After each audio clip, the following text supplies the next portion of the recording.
à tous. Vous en avez rêvé, je vais réaliser aujourd'hui votre fantasme. Voici donc un château, j'allais dire quasiment intact aux portes de Paris. Donc l'histoire de ce château, je vais vous la conter plutôt par l'écrit dans les documents qui seront dessous la fiche jointe. Regardez plutôt, il nous reste tout dans ce château. Vous avez la toiture, une partie qui a quand même brûlé. Il vous reste les fenêtres. Il vous restera évidemment l'escalier central. Voilà. Alors aujourd'hui, c'est un lieu de rencontre. Hélas, la marquise, la belle verrière, elle est tombée. Mais néanmoins, notre château est là. Il est devant vous, ce château. Donc je mettrai le nom en bas, mais qui sera très facile de trouver. Bienvenue donc sur la chaîne Urbex Guy Clément. Merci de vous abonner pour me motiver et puis me remercier. N'ayez surtout pas peur de faire des commentaires. Je suis très preneur des commentaires, positifs ou même négatifs. Le son est un problème signalé. J'essaie d'être vigilant à ce niveau-là. Et abonnez-vous aussi à la chaîne Instagram urbex.abandonnette.world. C'est important. Vous allez avoir des photos plus belles les unes que les autres. Donc nous voici devant ce château. Je vous propose la visite. Et une visite qui va commencer par l'entrée d'une marquise qui est là, qui est tombée. Suivez-moi. Voici cette marquise qui s'est écroulée. Nous passons sous la marquise pour entrer. Et nous voici donc dans le château.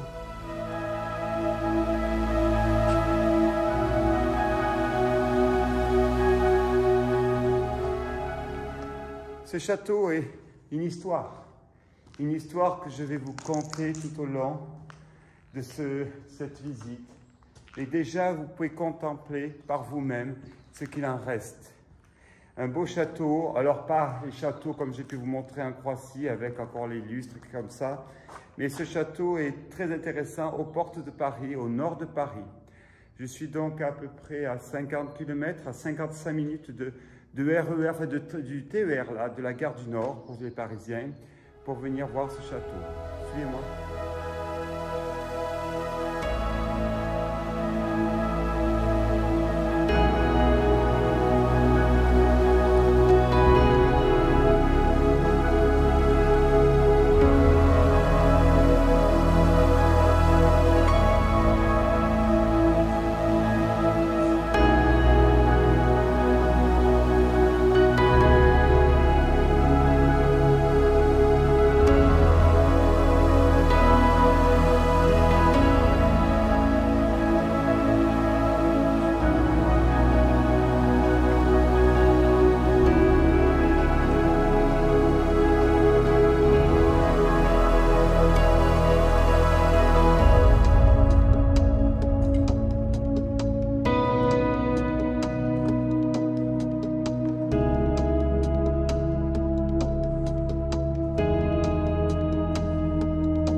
Les spécialistes que vous êtes, les urbexeurs qui suivez ma chaîne, d'ailleurs je félicite des gens parce que plusieurs personnes ont même repéré des maisons au fin fond de la Pologne en Lodz. Alors je suis en admiration parce que je vous en sors quelques-unes, je pensais inconnues, mais il y a toujours des petits malins très intelligents qui savent. Alors tous les Parisiens et tous les urbexeurs de Paris, la région Île-de-France vont l'identifier.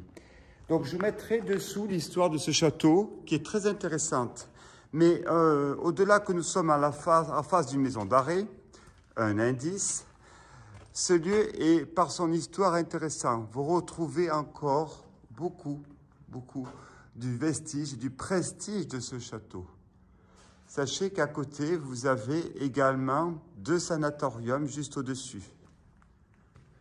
Et pour finir, pour vous donner l'eau à la bouche, vous avez 2 lieux qui sont intacts, je dis bien intacts, à proximité de ce château. Vous avez une usine entière, abandonnée, entière. Là, il reste tout, plus au sud.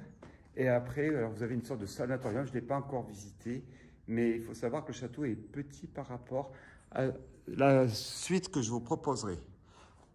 Alors, continuons la visite de ce château, on va dire de la Belle au bois dormant, qui s'est endormie avec son château.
La construction de ce château est intéressante.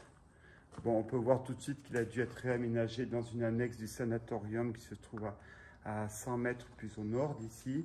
Il y a 2 parties bien distinctes, la partie ici et une partie juxtaposée. Donc le château, cet château a été donc aménagé, comme s'il y avait une partie coupe-feu, comme on fait souvent dans les ERP.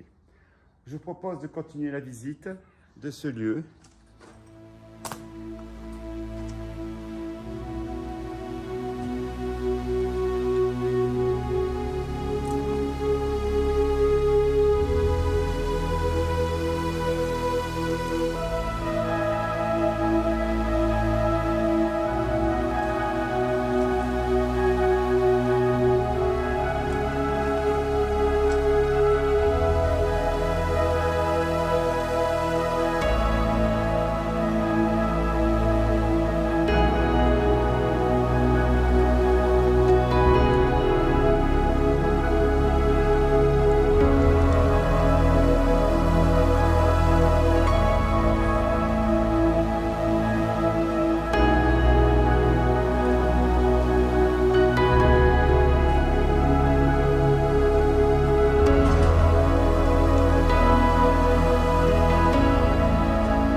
Comme vous pouvez le voir, le château est quand même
regarde l'état du château, il est surprenant de trouver encore des rideaux. Nous continuons la visite. Une petite histoire de ce château, le château de Liancourt. Je suis donc au nord de Paris.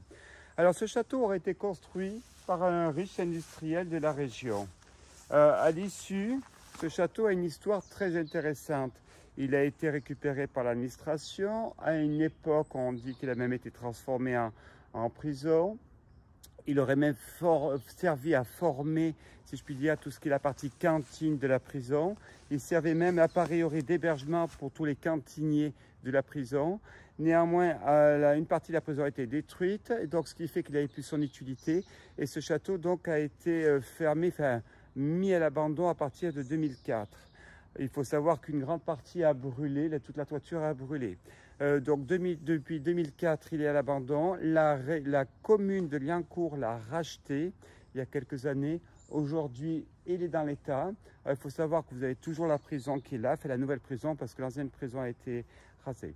Voilà, une partie de l'histoire de ce château. Je l'ai faite assez sommaire, intéressante. Donc, château fin 19e siècle, comme on a pu voir, avec toujours les fers forgés à l'intérieur les fers à l'intérieur des poutres. Donc, il n'est pas du 18e ou 17e siècle, comme on veut le dire souvent.